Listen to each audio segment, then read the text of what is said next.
Hey, good. But all in all, we're back in Bankfield, Akroyd Park. Yeah, tropical Boothtown. Yeah. It's bloody freezing. So, we haven't done one for a while, so we're going to have a wander around the park and let you know how it used to be. Yeah. So we'll head off that way. Just behind us is Bankfield Museum. We'll do one in there shortly. Just let you have a look round and show you what's in there and where we spent most of our rainy days when we were kids on school holidays. Yeah. So, right, yeah, we'll have a wander round.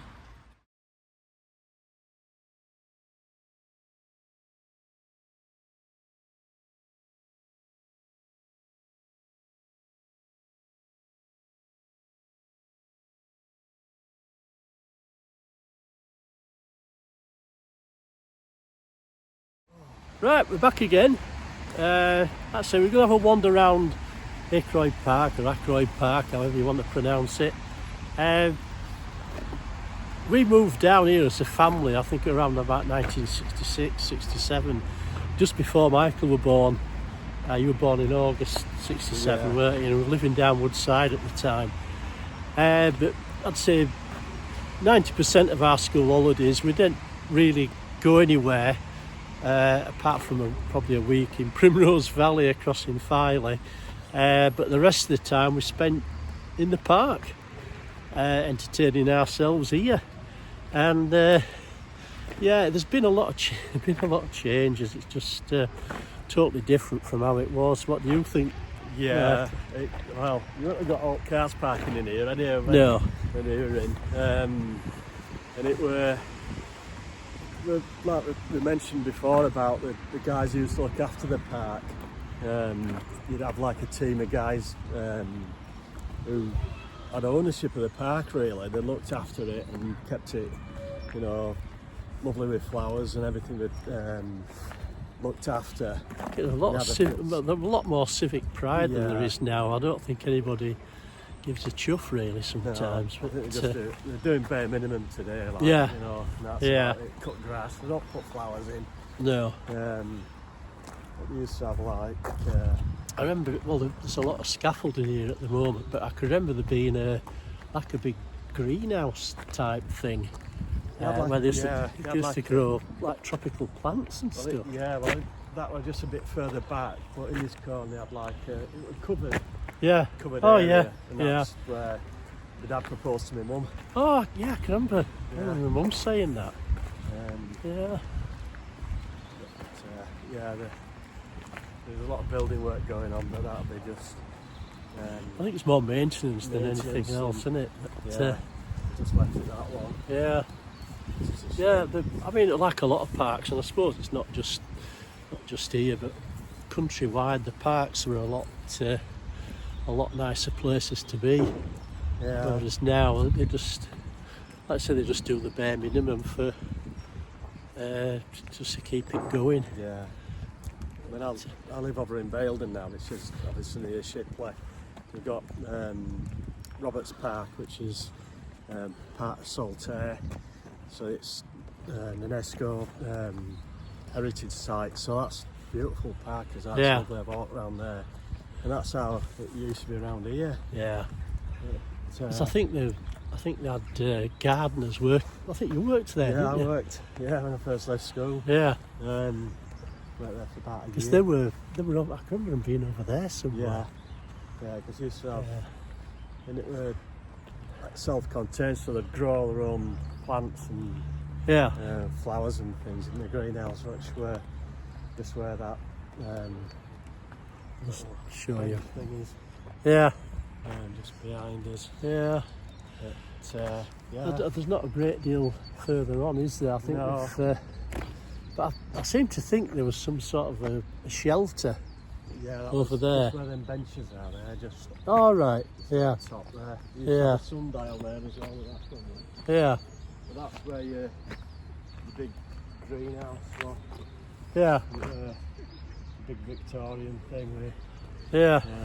like water feature in there, and nice and warm. Yeah. So whenever it was warm and it were obviously this type of day, we'd playing out as kids, we'd find them places really nice and want to explore and stay in. Yeah. But we're always kept well supervised with people who were looking after the place. Yeah. It always, I don't know about my memories, it always seemed to be summer when we were in here. You know, obviously they did come in during winter and stuff, but there were, you know, we used to walk around and basically there was a park keeper there, and I seem to think he had like a police style uniform on with a cap and everything, and I'm sure he had a chest full of medals, so he'd obviously been either first or second, probably both. And he used to be shouting for us to, like a sergeant major walking round, would he keep off the grass and all this sort of stuff. But it were like I said, they looked after the places, but now it's all, I don't think, well, it's like, to me it's like the old country, that they just don't give a monkeys, they don't give a chuff really. We're coming up to what was the park pond, and it had I think there was a fountain. You can see the fountain construction there in the middle of it all. But we used to come and used to be fishing out like little insects and things and sail the boats on there. We used to make boats and have boat races in summer. Me and Nick Foy, and I think we used to drag you along. Just to getting ducked under the water. I remember that one. Well, you had to, it's initiation for the gang. But yeah, it's just, you know, we spent literally all the summer holidays in here. If we weren't in here, we were down Sunnyside pitch kicking a football about, and we're all day. I mean, you come here in summer and there's no bugger about. There's just, you know, there's no kids laking around or out, but I'll just show you this. I mean, they had plenty of park benches scattered around, and I can remember, I think it's just behind me. It's just behind me there. I always remember seeing an old chap. When I say old chap, he's probably about as old as I am now, but he was a right quiet bloke, and he always wore a suit. And looking back now, I just think he was probably like a First World War veteran, you know, and it's, how old will he have been? We're talking about the 60s now, so he'd have been...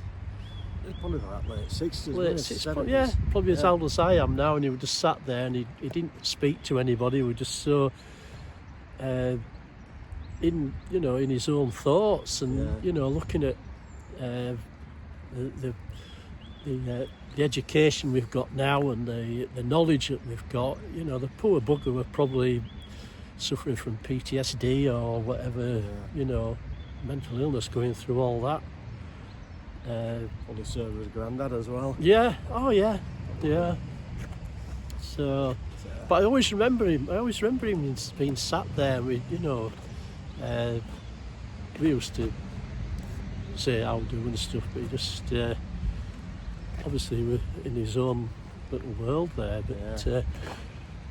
but you know, when you do look back and you think of these old guys, it's they must have been through hell, you know, and came back, and you know, it was just it must have been bloody horrible for them. But you know, as kids, we didn't have a bloody clue what you know, we're all... And they looked a lot older in them days as well. Yeah. I mean, when you look at us now, obviously, I'm pushing 60. And I'm 68. I mean, when we were kids and you said, well, you know, Mum and Dad were like 30 now, that were really old to us, you know, but bloody hell. You've got to think of you for that. Yeah. But now it's, and the park's totally changed as well. We've got, I don't know if you've still got that photograph of me with me. We'll have to dig some photographs. I think Bernadette's got some, so we'll have to dig some out, and then we'll stick them on this video, because I'm stood next to a Land Rover down there with the... Oh, yeah. Did an helicopter land here? Yeah, they had... it must have been Duke of Boots, it must have been Duke of Wellington's that did like a display thing, and I can remember Land Rovers and some trucks and stuff. Was that the same day? Or? Yeah, Oh, yeah. I can't remember. And they must have landed. Well, the trees weren't as big then, but they landed. I can't remember what make of helicopter it was. It was only a little scout thing, probably the size of a wasp or something like that. And they landed it in park, and bloody mare stepped out. And you know, you just think, what? Yeah. I'll just show you this before we go on to the park itself. Now, this was the home of Woodside Diamonds Cycle Speedway, and I'll just get on. It's a bit muddy, but I'll show you. They used to. I think, was it meet up every Sunday? They had like races, and there were teams coming from all over the place to cycle around on here. Yeah, at Woodside Diamonds. It were a family called Helliwell that run it. Yeah, Woodside Diamonds. Yeah, I used to see them cycling like bloody hell around the track. Like a cinder track type of thing, wasn't it? Like orangey colour. And we used to sit and watch them, you know, all these cheer for them. Lads spinning around on these bikes. But it was just. When, me and Mark were watching them on. Yeah, I think it was Saturday afternoon. Was it Saturday afternoon? Saturday afternoon. Yeah. And one lad came off his bike and broke his leg. Oh God! Bloody hell! Looked like Mike Harding. yeah. I mean, even them, they look old guys, but they're probably in the late 20s and mid-20s. Are probably have to be probably younger than that. But it was a family called Helliwell. And when I left Navy, I ended up working as a postman for 3-4 years. And one of the lads there, that were one of the Helliwell family. Yeah. So, well, that's it. With a community, everybody got, you know, they're all something going off, like football teams or cycling teams, and you know, there seemed to be a lot more going off. Oh yeah. You know, you've probably got, you know, probably a bit blasé with it when you're growing up as a kid. You just expect it, but you know, as you get older, there's not much going off now. No. You know, well, what I'll do, we'll try and dig out some photographs of the stuff we've covered, you know, how the park used to look, and Woodside Diamonds. So I'll just right, we're back on again. We've come to the swings and roundabouts section now at park. It all looks a bit tame to what they were. They're like bloody assault courses. They had a massive slide that you used to have to climb up these ladders. I'm not surprised somebody's scared of heights now, but you used to have to climb up these bloody steps to get to this slide and slide down. And it must have been about 15-20 foot high. Yeah. Oh yeah. Yeah. Because it looked really high up when we were kids, so it must have been, you know. And they're also one of those bloody rocking horses that used to. Don't sit at the front, it'll knock all your bloody teeth out, because it would just. Alright, they'll grow back. Yeah. Bloody hell. Yeah. And I can remember there were a bit of a funny sort of construction here. You might be able to see the different shade on the shade on the wall there, but I'll let Michael. Oh, there it is. Yeah. I'll let Michael explain what was there. Well, basically, it was a Second World War air raid shelter. There were two of them. There were one a little bit further up as well. But we always tried to knock the wall down at the other end because it all got bricked up. And it probably about 12 foot wide by about 6 foot high, and that'd have been an air raid shelter. But there were two of them. Yeah, but when I used to come on here, because obviously I'm about 10 years older than you, they weren't bricked up, so we used to just run in there. You know, they weren't covered. They were just like two brick walls close together, and act as it's like a slip. there. Sort of like a blast shelter, wasn't it? Yeah, yeah. I think we only ever got it once, didn't we, Halifax? I think they bombed a fish shop or something on the way back from Manchester. The bombed our chippy. Oh, Fritz didn't like his chips. Oh, dear. Yeah, so right, we're coming out at park now. There were a cut-off point, and I can't remember what time it must have been. But at about 9 o'clock, they used to close the park. The park keeper used to come round and boot everybody out, and I'm sure they had gates on it at one time. Yeah, but, probably in about 8 o'clock, wasn't it? Yeah, Kids. yeah. To boot us all out. I remember. Obviously, the gates had come off before. Obviously, when I started knocking about, but they also had that park rangers. Yeah. Oh, yeah. In a little van. Yeah. But, so Right. at 8 o'clock you're out.